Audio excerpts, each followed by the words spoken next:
जय हिंद। आज हम लोग पढ़ेंगे ज्यामिति।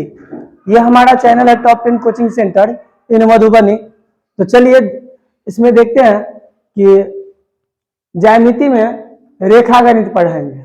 रेखा गणित में आप लोग बिंदु, रेखा, किरण सब पढ़े होंगे, उसी की जानकारी हम दे रहे हैं। यह है बिंदु, इसको क्या कहते हैं? बिंदु कहते हैं। बिंदु मतलब किसी प्रकार के ऐसे रख देंगे, ये बिंदु कहलाएगा। जैसे महिला लोग बिंदिया लगाती है तो उसको भी बिंदिया कहते हैं। मतलब छोटी साइज की जो होती है, बहुत ही कम स्थान छेकती है, उसको हम बिंदु कहेंगे।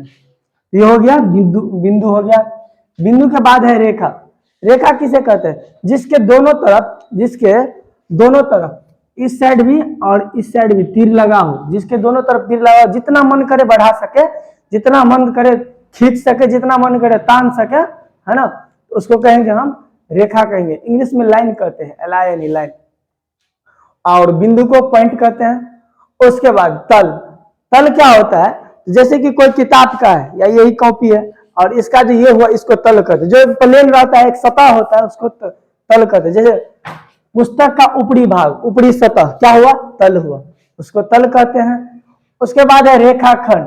अभी रेखा हुआ और रेखा में से जैसे ये रेखा हुआ, रेखा ऐसे हुआ ना, ये रेखा हुआ और ये दोनों टुकड़ा को काट के इसमें से निकाल लिए, ए और बी को, तो ऐसे निकाल लिए, तो ये क्या हो गया? रेखा के टुकड़ा।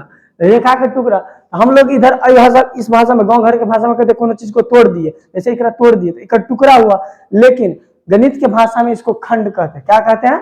खंड। इसीलिए कोई भी चीज के टुकड़ा हम लोग बोलते हैं, लेकिन गणित भाषा में रेखा के जो टुकड़ा को रेखाखंड। जैसे कोई कागज है, कागज को फाड़ देंगे तो कागज का टुकड़ा, चप्पल को फाड़ देंगे, चप्पल का टुकड़ा, किताब को फाड़ देंगे, किताब का टुकड़ा, और रेखा को थोड़ा तोड़ दिए तो रेखा का टुकड़ा।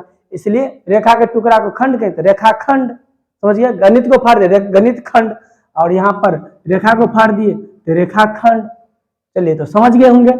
आगे देखते हैं समांतर रेखा। समांतर रेखा किसे कहते हैं? जब आपस में दोनों रेखा कितना भी बढ़ाया जाए, कितना भी इसको बढ़ाते चलिए, बढ़ाते चलिए, बढ़ाते चलिए, आपस में नहीं कटेगा, क्या होगा? नहीं कटेगा, तो इसको समांतर रेखा कहेंगे। माने ऐसी रेखा जो एक दूसरे को कभी ना काटे, उस कभी ना प्रतिच्छेद करे, उसे हम समांतर रेखा कहेंगे। जिस प्रकार आपको कभी कोई बोलेगा कि समांतर रेखा खींचे, तुरंत इस प्रकार का रेखा खींचेगा, ये आपका समांतर रेखा हो जाएगा।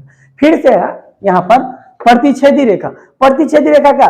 जब दो रेखाएं एक दूसरे को काटती है, उसे कहते हैं प्रतिच्छेदी रेखा। देख रहे हैं यहाँ पर वो बिंदु पर ये दोनों LM रेखा काट रही है, ये हो गया प्रतिच्छेदी रेखा, जो जंक्शन के काम करती है। अब आई यहाँ पर संरेख बिंदु। संरेख बिंदु क्या होता है? जब एक ही रेखा पर 3 बिंदु आ जाए, क्या समझे? जब एक ही रेखा पर 3 बिंदु आ जाए, उसे हम संरेख कहते हैं। उसे क्या कहते हैं? संरेख कहते हैं। ये हो गया हमारा संरेख। अब है संगामी रेखा। संगामी क्या होता है? संगम, माने संगम, एगो नदी है जो गंगा यमुना संगम है कि नहीं?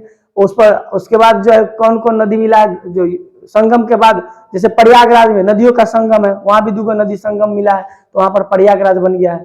तो संगम का मतलब 2 एक साथ मिलना है, 3-4 गो एक जगह मिलना। जैसे कि दरभंगा जंक्शन है, तो वहां पर 4-5 गो रूट एक साथ आके मिलता है, तो इंग्लिश में उसको जंक्शन कहते हैं। जो सबका रूट का मेल देता है, जो सभी जगह से रास्ता को कनेक्ट किया जाता है, उसको जंक्शन कहते हैं। और उसी जंक्शन को हिंदी में हम संगम भी कह सकते हैं। संगम रेखा क्या करता है? यहाँ पर इधर से भी इसको मेल देता है, इधर से भी, सब तरफ से मेल दे रहा है। तो इस प्रकार के जब पॉइंट रहेगा, उसको हम संगामी रेखा कहेंगे। क्या कहेंगे? तो संगामी रेखा कहेंगे।